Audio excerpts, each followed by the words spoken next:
তাহলে তুমি মুসলমানের দোষ তালাশ করবে, স্বয়ং আল্লাহ তাআলা তুমি কি তোমার কি দোষ তালাশ করবে। ওয়া ইয়াত্তাবি'ুল্লাহ আওরাদাহু ইয়াজহু ওয়া লাউ ফি জাওফি রাহমিহি, আর আল্লাহ তাআলা যে ব্যক্তি দোষ তালাশ করে, ইয়াজহু আল্লাহ তাআলা তাকে লাঞ্ছিত অবস্থ করেন, ওয়া লাউ ফি জাওফি রাহমিহি, যদিও সেটা নিজের পক্ষে থাকে। তাহলে তুমি মুসলমানের দোষ তালাশ করিও না, তুমি নিজের দিকে তাকিয়ে দেখো, তোমার নিজের মধ্যে কি দোষের অভাব নাই। আরেকজনের পিছনে গেছো, তোমাকে নামাজ পড়ে না, তোমাকে দাড়ি রাখে না, তোমাকে এটা হইছে এটা হইছে, ঠিক আছে, আরেকজনের পিছে কি লাগে আছে, তুমি কতটুকু শরীয়তের পাবন্দি করতেছো, শরীয়তের অনুসরণ করতেছো, সেটার দিকে তাকাও। এমনও তো হইতে পারে তার মধ্যে এমন একটা গোপন আমল আছে যেটার কারণে আল্লাহ তাআলা তাকে কি এত ভালো অবস্থানে রাখে। অনেকসময় দেখা যায় কি মহল্লার মধ্যে দেখা যায় সচরাচর একটা লোক নামাজ পড়ে ভালো কাজ করে না, কিন্তু আল্লাহ তাআলা তাকে কি সমাজের মধ্যে ভালো অবস্থানে রাখছে। তো আমার চিন্তা করে সে নামাজ পড়ে না, রোজা রাখে না, কিন্তু এত ভালো অবস্থান কেন? এটা অনেক সময় দেখা যায় আমাদের গোপন কিছু আল্লাহ তাআলা প্রতি এমন আমল থাকে, এমনকি বিশ্বাস থাকে, যেটা কারণে তাকে ভালো অবস্থানে রাখে। যেমন মুমিনের পিছে রাখার দরকার নাই, যতটুকু পারো নিজে শরীয়তের অনুসরণ করা, এন্ড তাকে জয় তাকে বলো যে ভাই তোমাকে আল্লাহ তাআলা ভালো অবস্থানে রাখছে, তো যেহেতু করে তুমি দুনিয়াতে ভালো অবস্থানে আছো, তুমি ওলা তো দেখতে চাও সরা তুমি ভালো যে নেক আমল করতেছো কিনা, হয়তো তোমার কাছে গোপনীয় আমল আছে, কারণে আল্লাহ তাআলা ভালো অবস্থানে রাখে। তো জয়নামও করো, যাতে তোমাকে যে মানুষ কি ভালো ধারণা করে। জয়নামের পাশে তো নামাজ পড়ো, রোজা রাখো, দাঁড়িয়ে রাখো, জয়নামও কি করো, কারণ আজওয়াজুল আমালুল বাকিত জহের যেটা আছে সেটা অনেক সময় দিলে কি আছে চলে, সেটা কি হইব দেবা আছে দাঁড়িয়ে, একজনের দাঁড়িয়ে আছে তাহলে বোঝা যায় তার মধ্যে কবে রাসূল, একজনের টুপি পরে পাঞ্জাবি পরে তার মধ্যে কবে রাসূল আছে, এটা প্রকাশ্যে বোঝা যায়। আরেকজনের দাঁড়িয়ে থাকে না, কিন্তু তার মধ্যে কবে রাসূল আছে, কিন্তু সেটা দেখা যায়। আছে নাই এটা বলবো না, কিন্তু আছে আছে, কিন্তু এটা কি বোঝা যাচ্ছে না, দেখা যাচ্ছে। আর যে আছে সেটা বোঝা যায় যে কি কয়টা সে কি নামাজ পড়তেছে, রোজা রাখতেছে, হজ করতেছে, যাকাত দিতেছে, সেই পাঁচটি মুখে সুন্দর করতেছে, তার মধ্যে কবে রাসূল কি হয় না আছে। তার বোঝা যায় বাতের আমল তার মধ্যে কি আছে, বিতর্ক তার মধ্যে কবে রাসূল আছে। তো এই কারণে জহেরটাকে বাতের সাথে কি মিলে না। তাহলে মুমিনের এত সম্মান আল্লাহ তাআলা দিয়েছেন যে মুমিনের দোষ তালাশ করতে দেয় না। মুমিনের কি কোনো দোষ তালাশ করতে দেয় না। মুমিন এমনি অনেক দামি, মুমিন কি এমনি অনেক দামি। হযরত নাফি রাদিয়াল্লাহু আনহু বলেন, হযরত নাফি বলেন যে ইবনে ওমর রাদিয়াল্লাহু আনহু একদিন বাইতুল্লাহ দিকে তাকাইলেন, قال نافع نظر ابن عمر رضي الله تعالى عنه الى البيت والى الكعبه يوما فقال ما اعظمك واعظم حرمتك والمؤمن اعظم حرمه عند الله منك। হযরত নাফি বলেন ইবনে ওমর রাদিয়াল্লাহু তাআলা আনহু একদিন কাবার দিকে তাকাইলেন, কাবার দিকে তাকায় তিনি বলতেছেন, হে কাবা, হে বাইতুল্লাহ, মা আ'যামাকা ওয়া আ'যামা হারমাতাকা, তুমি কত মহান, তোমার সম্মান কত মহান। ওয়াল মুমিন আ'যামা হারমাতান ইনদাল্লাহি মিনকা, তবে জেনে রাখো একজন মুমিনের সম্মান তোমার থেকেও বেশি। একজন মুমিন মুসলমানের সম্মান আল্লাহ তাআলার কাছে তোমার থেকেও কি বেশি। তাহলে যদি কাবার থেকেও একজন মুমিন মুসলমানের সম্মান বেশি হতে পারে, তাহলে কেউ কি চায়, কেউ কি আমরা তো সম্মানার্থে কাবার থেকে পাওয়াও করি না, কাবার কি সম্মান করি। তো যেখানে তুমি কাবার থেকে একটা দামি আরো দামি কি মানুষ মুমিন ঈমানদার, তার সাথে তুমি কিভাবে খারাপ আচরণ করো, তার সাথে কিভাবে খারাপ আচরণ করো, তার সাথে আরো ভালো আচরণ করার কথা, এটা আমরা এগুলো খেয়াল করি। এগুলো হচ্ছে কি মুমিনের বৈশিষ্ট্য। মুমিনের আল্লাহ তাআলা আমাদেরকে মুমিনের নিদর্শন যেগুলো সেগুলো নিজের মধ্যে কি ধারণ করার তৌফিক দান করেন। সফলতার মুমিনের এক নম্বর চাবিকাঠি কি, এই যে মুমিনের পরিচয় পেলাম, সফল মুমিনের দুই নম্বর সিফত কি আল্লাহ তাআলা কোরআনের মধ্যে বলে দিয়েছেন। তাহলে সফলকাম মুমিন কারা, ফাতাহাল মুমিনুন, সফল মুমিন অবশ্যই যারা মুমিন, সফল মুমিন যারা হচ্ছে ঈমানদার, যারা কি ঈমানদার। তো সফল মুমিনের দুই নম্বর সিফত আল্লাহ তাআলা সামনে বলতেছেন, আল্লাযীনা হুম ফী সালাতিহিম খাশিউন, সফলকাম মুমিন যারা, যাদের নামাজের মধ্যে খুশু আছে, যাদের নামাজের মধ্যে কি আছে, খুশু আছে। ইবাদত, নামাজ অনেক বড় মুমিনের একটা ইবাদত। ইবাদতের মধ্যে অন্য কোনো ইবাদত নাই যেটা আমরা দৈনিক 5 বার করে আছে, তাই নামাজ একমাত্র একটা ইবাদত যেটা আমাদের দৈনিক কি করতে হয়, 5 বার পড়তে হয়। নামাজ এত ইম্পর্টেন্ট ইবাদত, এত গুরুত্বপূর্ণ ইবাদত। নামাজের ব্যাপারে কোরআন হাদিসের জায়গায় জায়গায় কি আছে, গুরুত্ব আছে যে নামাজ পড়া। আল্লাহ রাসূল সাল্লাল্লাহু আলাইহি ওয়াসাল্লামের একদম মৃত্যুর সময় শেষ ভাষণটা ছিল কি, ইয়া উম্মতি আস-সালাত আস-সালাত,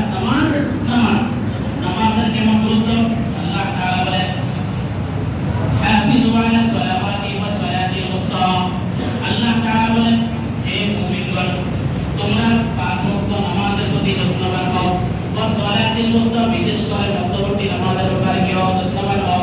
তাহলে নামাজ এত বড় একটা গুরুত্বপূর্ণ ইবাদত, আল্লাহ তাআলা বলেছেন নামাজের প্রতি কি করো, সযত্নবান হও, নামাজের ইহতিমাম করো, নামাজের পাবন্দি করো। জায়গা জায়গা আল্লাহ তাআলা নবীকে বলছেন নামাজ কায়েম করেন।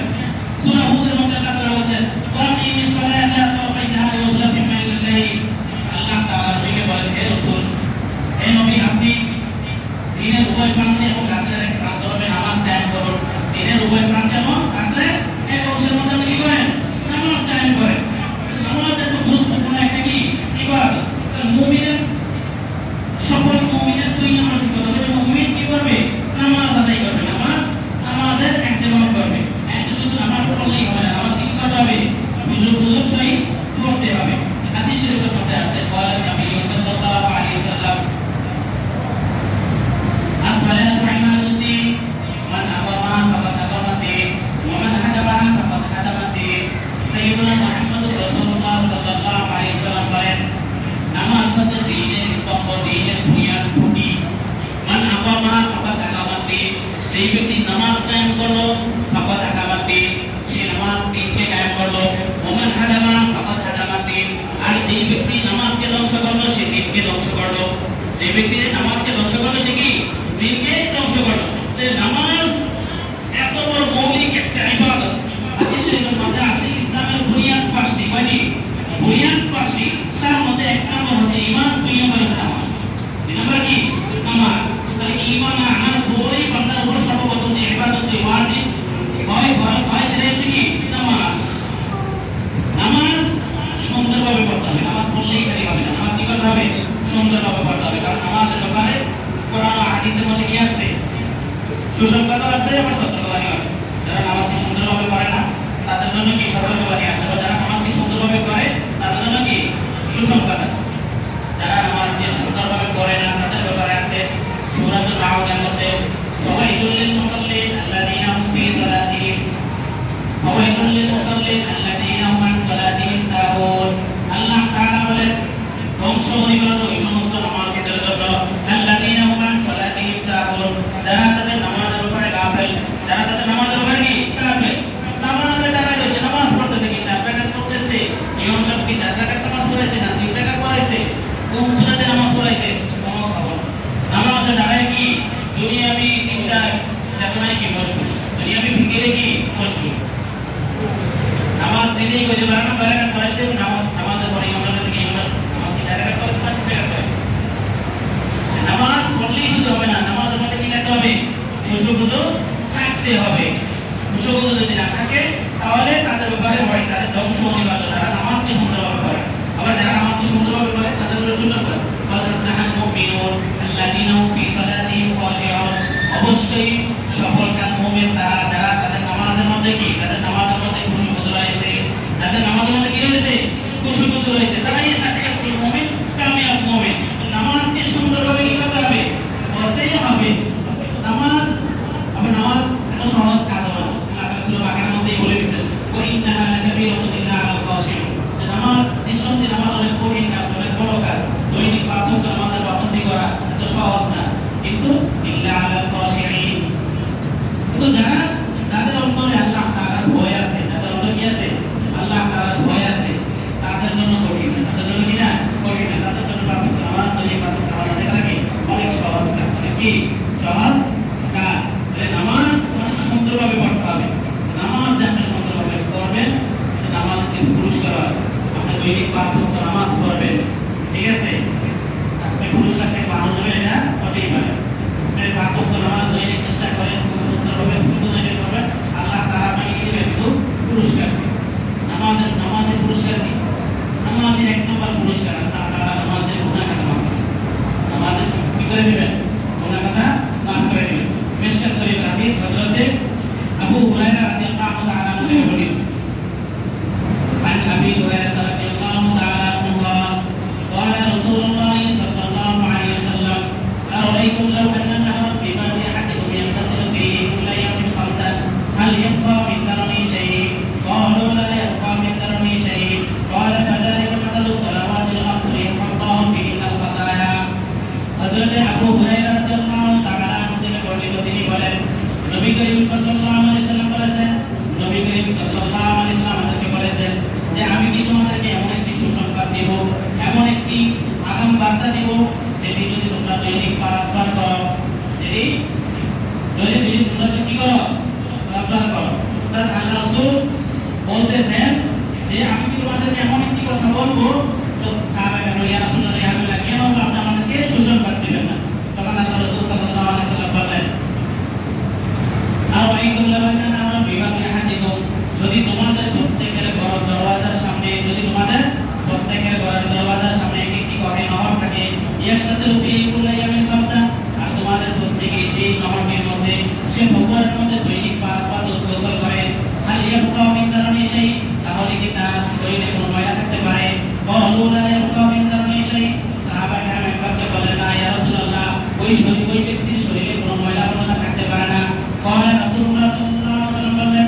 হযরত উবাদা ইবনে সামিত রাদিয়াল্লাহু তাআলা থেকে বর্ণিত, তিনি বলেন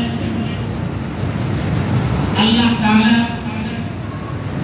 মুমিন বান্দাদের উপর 5 ওয়াক্ত নামাজ ফরজ করেছেন। কয় নামাজ?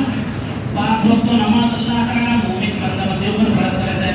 মান আহসানা ওযুহুন্না, যারা সুন্দরভাবে ওযু করবে, ওয়া সাল্লাহুন্না লিওয়াক্তিহিন্না, এবং জাস্ট টাইমে সময় মতো 5 ওয়াক্ত নামাজ আদায় করবে। ওয়া আতাম্মা রুকুআহুন্না ওয়া খুশুআহুন্না, এবং খুশুর সহিত রুকু সিজদা করবে, খুশুর সহিত রুকু সিজদা করবে। কারণ লাহু আলাল্লাহি আদু ইয়াগফিরাহু, যারা এই সুন্দরভাবে ওযু করে 5 ওয়াক্ত নামাজ আদায় করবে, খুশুর সহিত করবে। আল্লাহ রাসূল বলেন কারণ লাহু আলাল্লাহি আদু ইয়াগফিরাহু, তখন আল্লাহ তাআলার উপর জিম্মাদারি হয়ে যায় যে আল্লাহ তাআলা ওই নামাজকে ক্ষমা করে দেওয়া। আল্লাহ তাআলার উপর কি হয়ে যায়? জিম্মাদারি হয়ে যায় ওই নামাজ কি করা, ক্ষমা করা। ওয়া মান লাম ইয়াফআল যালিকা, যারা 5 ওয়াক্ত নামাজ পড়ে না, 5 ওয়াক্ত নামাজ তেমন করে না, ফালাইসা লাহু আলাল্লাহি আহাদুন, তাদের ব্যাপারে আল্লাহ তাআলার উপর কোনো জিম্মাদারি থাকে না। ইনশা আল্লাহ ফারাহু ওয়া ইনশা আদাবাহু, আল্লাহ তাআলা যদি চান তাকে শাস্তি দিবেন, শাস্তি দিবেন, আর যদি আল্লাহ তাআলা চান তাকে মাফ করে দিবেন, মাফ করে দিতে পারবেন। তাহলে মুমিন যদি 5 ওয়াক্ত নামাজ পড়ে, 5 ওয়াক্ত নামাজের ওসিলায় আল্লাহ তাআলা মুমিনের কি করে দেন? গুনাহ করাটা মাফ করে দেন। তিরমিজি শরীফের একটি হাদিস পরে আমি শেষ করতেছি। قال النبي صلى الله عليه وسلم الصلوات الخمس والجمعة إلى الجمعة كفارة لما بينهن, নবী করিম সাল্লাল্লাহু আলাইহি ওয়াসাল্লাম বলেন 5 ওয়াক্ত নামাজ এক জুমা থেকে আরেক জুমা থেকে, এক জুমা থেকে আরেক জুমা পর্যন্ত 5 ওয়াক্ত নামাজ যদি কোনো মুমিন মুসলমান পাবন্দির সাথে পড়ে, কাফারাতুল লিমা বাইনাহুন্না, তাহলে 5 ওয়াক্ত নামাজ ওই মুমিন মুসলমানের পূর্ববর্তী সমস্ত গুনাহের জন্য, এই মধ্যবর্তী সমস্ত গুনাহের জন্য কাফারা হয়ে যায়। কি হয়ে যায়? কাফারা হয়ে যায়। মালাম তুকশাল কাবাইর, শর্ত হচ্ছে সেই গুনাহটা গুনাহে কবিরা হতে হবে, না হতে হবে, গুনাহে কবিরা না হতে হবে। কারণ গুনাহে কবিরা যেটা আমরা জানি সেটা তওবা ছাড়া মাফ হয় না। সেটা কি ছাড়া মাফ হয় না? তওবা ছাড়া মাফ হয় না। গুনাহে সগীরা যেটা, সেটা নামাজ 5 ওয়াক্ত নামাজ করার দ্বারা, ওযু করার দ্বারা, নেক আমল করার দ্বারা কি হয়ে যায়? মাফ হয়ে যায়। কিন্তু গুনাহে কবিরা যেটা, সেটা কি হয় না? তওবা ছাড়া মাফ হয় না। গুনাহে কবিরা কি? হাদিস শরীফের মধ্যে আছে, قال النبي صلى الله عليه وسلم الكبائر هي الاشراك بالله وحقوق الوالدين وقتل النفس واليمين والغموس وقول الزور وشهادة الزور, এগুলো হচ্ছে গুনাহে কবিরা। গুনাহে কবিরা কি? এক নম্বর আল্লাহ তাআলার সাথে শিরক করা, আল্লাহ তাআলার সাথে শিরক করা। 2 নম্বর পিতামাতার নাফরমানি করা, পিতামাতার হুকুকুল ওয়ালিদাইন, পিতামাতার নাফরমানি করা। 3 নম্বর কতল নফস, নাফরমান মানুষকে হত্যা করা। 4 নম্বর ইয়ামিনুল গামুস, মিথ্যা কসম খাওয়া। 5 নম্বর আল কওলুল যুর ওয়া শাহাদাতুজ যুর, মিথ্যা কথা বলা, মিথ্যা সাক্ষী দেওয়া। এগুলো হচ্ছে কি? গুনাহে কবিরা, বড় বড় গুনাহ, যেগুলো কি হয় না? তওবা ছাড়া মাফ হয় না। এগুলো কি করতে হয়? তওবা করতে হয়। তাহলে আপনি যদি 5 ওয়াক্ত নামাজ যদি আমরা কি করতে পারি, বা জামাত পাবন্দির সাথে পড়তে পারি, ছোটখাটো গুনাহ যেগুলো আছে সেগুলো আল্লাহ তাআলা মাফ করে দিবেন। আর বড় গুনাহ যেগুলো আছে সেগুলোর জন্য কি তওবা করতে হবে। এজন্য আল্লাহ তাআলা আমাদেরকে 5 ওয়াক্ত নামাজ বা জামাত ইহতিমাম করার তৌফিক দান করেন, এবং গুনাহে কবিরা যদি হয় সেগুলো থেকে তওবা করার তৌফিক দান করেন। ওয়া আখিরু দাওয়ানা